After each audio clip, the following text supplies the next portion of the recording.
go through how you can use the template that I provided for you guys to work on your final this journal book. So click on the page, you can see the template has 17 pages, and I believe I kind of briefly talked about it earlier, that feel free to add more pages just by clicking the add pages tab over here, or rearrange it to, or delete pages if you need to make it fit what you have in your content. Okay, but very importantly is you can see in the template, it has these grids and guides and margin. And when you are placing your images and your text into this layout, those grids and guides will be very helpful to give you a very cohesive and united layout. So how can you use it, and what does those lines mean? So first of all, let's start with the cover page. Okay, so the cover page, you can arrange it as you wish. And also, all those grids and guides, they are actually set up in the master page. So you can see I can actually move those guidelines in the master page.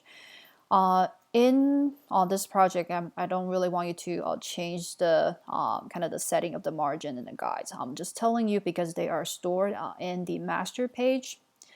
I will record another tutorial to show you how to use master page, for example, like adding kind of a footer or a page number.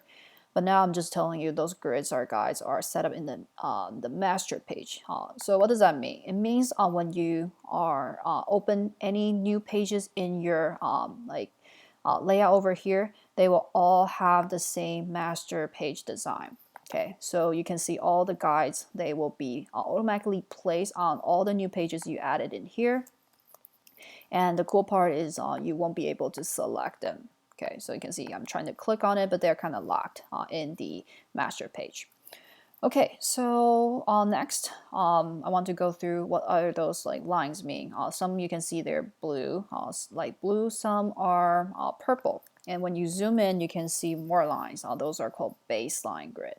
Okay, let's zoom out so I think we can just focus on the blue one, light blue one, and the purple one first. Okay, so the purple one, those are called margin. Okay, so how do you use margin, or what does that mean? So it means when you place images and text that you don't want it to be cropped and too close to the edge of the page, please leave all your images and text inside the margin. Okay, so for example, if you want to add a title in your cover page. Okay, I'll just use cover page. So maybe like you want it to be big, bigger than what it have here. And then I'll select the text. Okay, I'll select it. And then I can like make it bigger. Okay, so for example, if you have like a title or a paragraph, okay, so if the text is too big, it won't fit. Okay, so try not to have your like the text box go over the margin. Leave it inside of the margin. So for example, try to make it, unless you intentionally want it to be kind of cropped out. Otherwise, try to keep important text and images inside the margin. So when you create like a text box for a paragraph, leave it inside of the margin. Okay, don't create like a text box kind of go over it. Okay, so leave text and images inside the purple line. Okay, and if you want to add an image, also same thing, add it inside of your margin. Okay, so cool. And next, this is the cover page. You can design it whatever you want. Add, use shapes or color or images. But the only suggestion I will encourage you to do is try to create your own illustration. It can be simple. It could just be like colors, shapes. It doesn't need to be a complicated illustrated cover. But try not to just like find a image that done by other artist or designer online and then put that in your cover page, because this is your portfolio, this is your process page. You can use kind of other illustration you did in this class as the cover page elements, or just create some like abstract shapes or organic shape for your cover. and those will work better than like a photography or a illustration done by someone else, and use that as your design.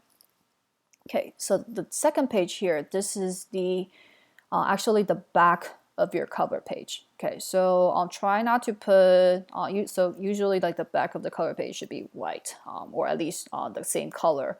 If you use blue in your cover page, you can leave this page blue, but try not to like put any like text or images elements here, since this should be left at a blank page for the back of your cover page. Okay, so start adding content here in the intro page. So what should you put into the intro page? So you can place it like your personal intro, maybe a photo of yourself, or tell who you are, or it could be an intro of what this book is about, why you take this class, or what do you think about after taking a class. So it could be anything that kind of create an introduction of either who you are, or what this class is about, or a combination is why you take this class. So write whatever you want or in this intro page, or it could be a table of content if that's something you want to do. So you can say briefly explain like what this process is about, and then you can have like project 1, project 2, and what you will find them in whatever number of the pages that you have. Okay, so that is the intro page. Okay, so the next one is project 1. Okay, so as you can see, for project 1, I create some just like a template or placeholder to show you how you can place your image in design, and also you can see the text. I didn't put it like over the margin. I leave it inside of the margin. Same with the photo of your project. So it's inside the margin. It's not like kind of like over the margin. So keep that as a rule of thumb, and leave those inside your content inside of the margin. Okay. What if you don't want it to be on the left? So again, using the grid, the rule of thumb is try to put it on the left of the gutter. So these little white space here, this is the gutter. Okay, so if you want to place your text, of course, you can still change it, use it as a reference, not like kind of like a prison that you have to like follow certain rules. But if it apply to what you're trying to do, try to align your text. Either you can put it on the right, put text on the right of the gutter, or you can put the text box kind of like under one of the unit. This is called like a unit. Okay, or you can put it like right sitting, the baseline of the text is sitting right on one of the guides here. That will work too. Or again, feel free to play around and put them, again, try to use the suggestions of the guideline to place your text. Another very useful things to do using the guideline and grids here for your text paragraph is try not to have just like a very basic layout, just create a huge text box that just go over all the grids like this. I mean, it works, but it doesn't look interesting or sophisticated. It will look much better that you can create multiple smaller columns. And when you see this little plus, it means there's more paragraph that is not completely fit in the text box. Then you can click on the red plus and then add another column.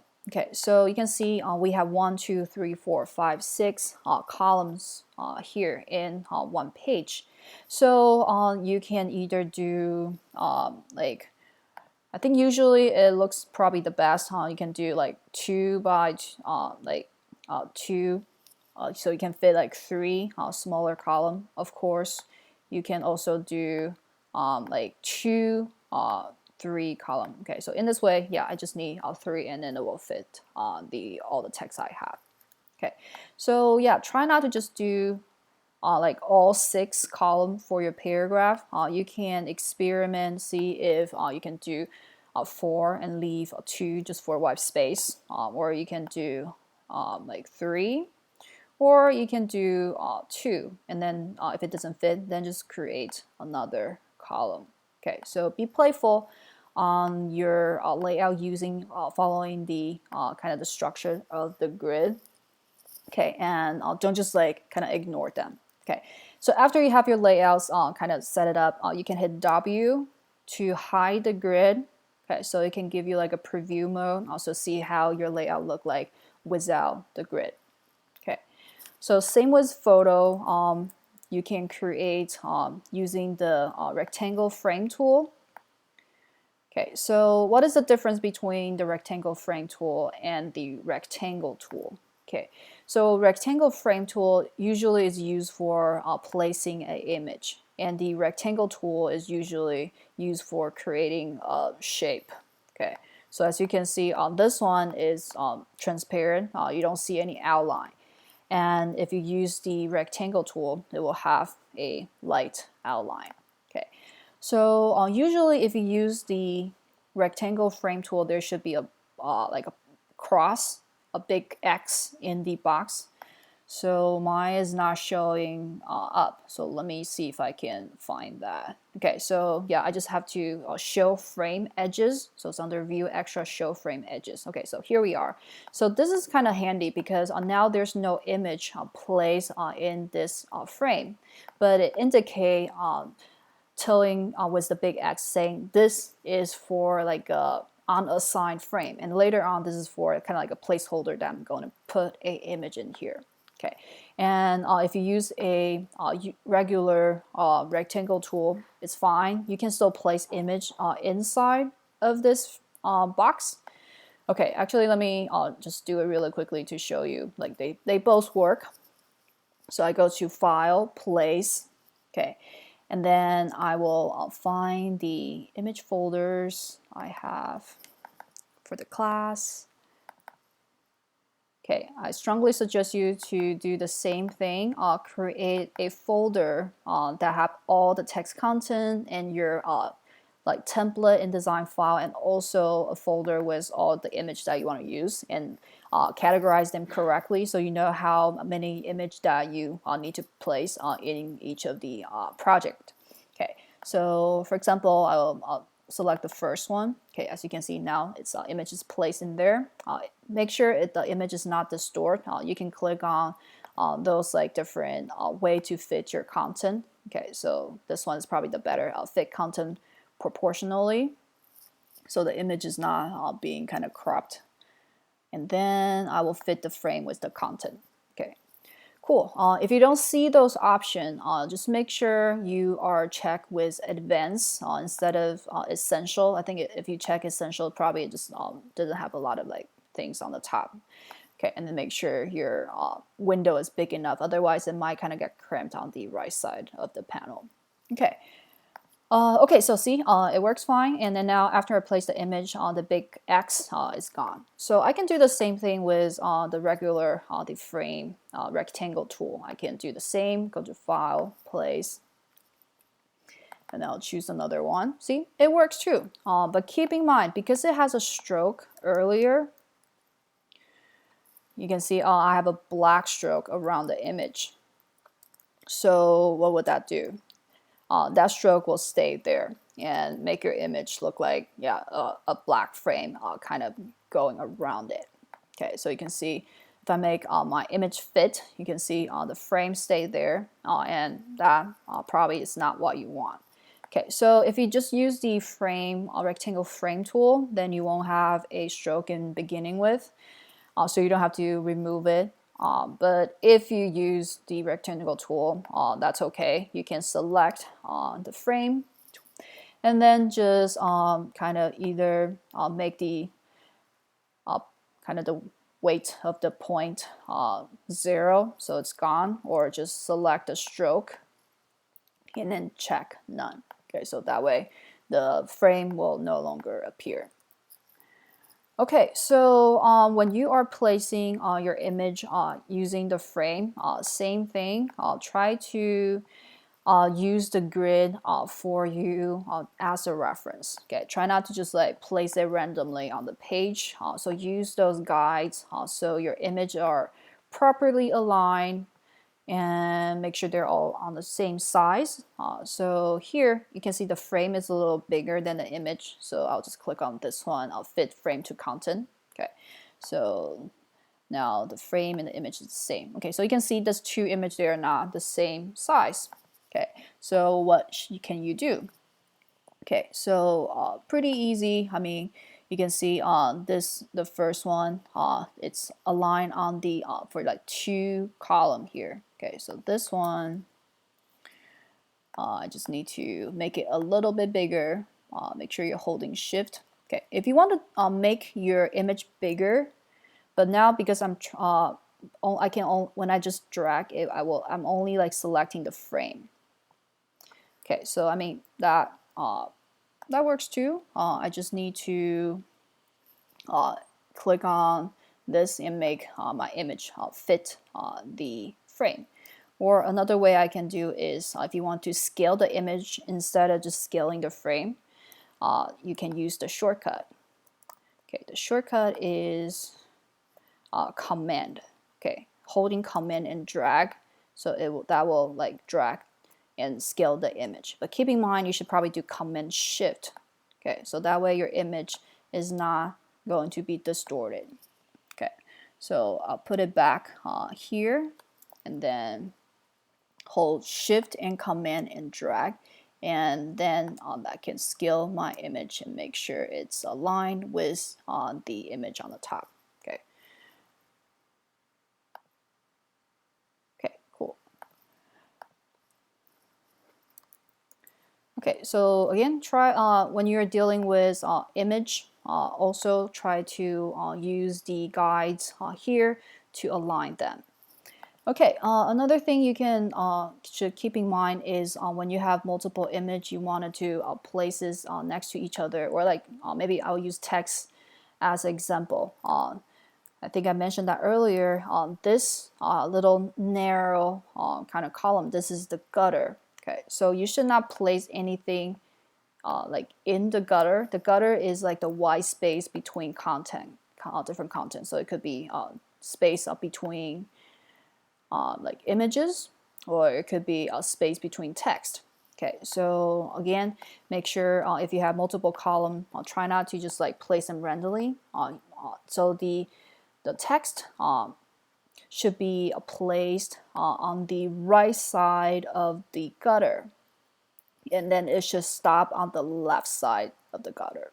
Okay, so if you want this to be bigger, you can move it to 3 columns, but make sure you end it on the left side of the gutter. You should not place this on the right side, because if you put it on the right side, the next column you want to place next to it won't have any space in between. Okay, so just a rule of thumb, placing content before on the right side should be on the left of the gutter, and then the beginning of a paragraph or an image should be leave on the right side of the gutter. Okay, so these are just a brief. Well, I kind of talk kind of longer than I thought. So to summarize, using the gutter is important in your project. Keep your content inside of your margin. Okay, but keep in mind the this line over here, that is the bleed of your page. Okay, so if you have anything is go over the bleed, your content will be cropped.